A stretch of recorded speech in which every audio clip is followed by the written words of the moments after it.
నొప్పులతోటి మోకాళ్ళ నొప్పులతోటి వచ్చిన నేను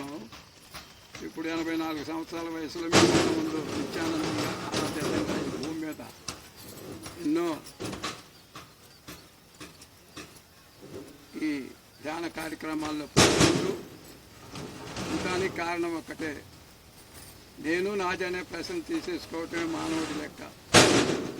నేను నాది అన్నంతకాలం మనం ఎక్కడ ఉంటామో అక్కడే గొంగళ కింద పురుగుల మాదిరే మనం ఉంటాం. ఆ నేను నాది అనేది తీసేసుకున్న స్థితే ఏది ఒక చిలుక ఎలా తయారవుద్దో అలా మనం కూడా ఏది పురుగు నుంచి